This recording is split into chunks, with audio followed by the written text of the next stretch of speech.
लोग सोचते आइजन की बिगेस्ट डिजायर पावर थी, इसलिए उसने सोल सोसाइटी को बिट्रे किया, हगोयोकु को लिया और गॉड बनने की कोशिश की। लेकिन मुझे लगता है कि हम सब आइजन को गलत समझ बैठे।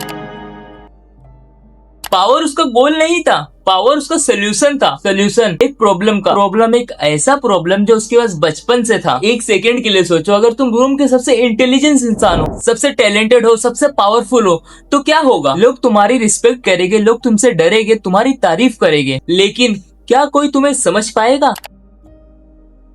यही आइजन की ट्रेजेडी है, वो कभी इक्वल लोगों के बीच में रहा ही नहीं। हर जगह वो सबसे आगे, सबसे स्ट्रॉन्ग, सबसे इंटेलिजेंट, और धीरे धीरे उसकी स्ट्रेंथ ही उसका पॉइजन बन गई। इसलिए आइजन एक लाइन बोलता है जो उसके शायद पूरे कैरेक्टर को ही एक्सप्लेन करता है, admiration is the farthest thing from understanding.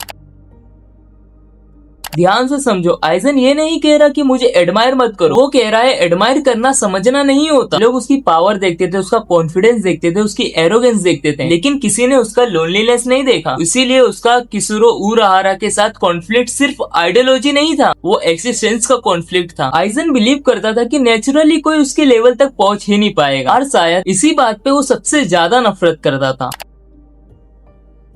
Eigen को सिर्फ पावर चाहिए होती तो वो हगुयो को मिलते ही सेटिस्फाई हो जाता, लेकिन हुआ क्या? वो और आगे बढ़ता गया, क्योंकि प्रॉब्लम पावर की कमी नहीं थी, प्रॉब्लम अंडरस्टैंडिंग की कमी थी। फिर फाइनल बैटल आती है, सब लोग सिर्फ आइजन की हार देखते हैं, लेकिन इचुगो कुछ और देखता है, कुछ और फील करता है कि आइजन अंदर से अकेला था, उसके पास सब कुछ था, बस कोई साथ चलने वाला नहीं था।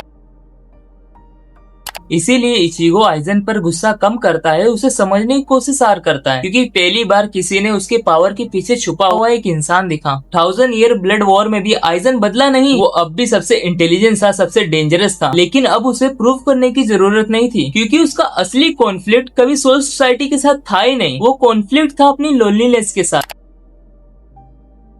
वो बस इक्वल चाहता था, एक ऐसा इंसान जो उसे चैलेंज भी कर सके और उसे समझ भी सके।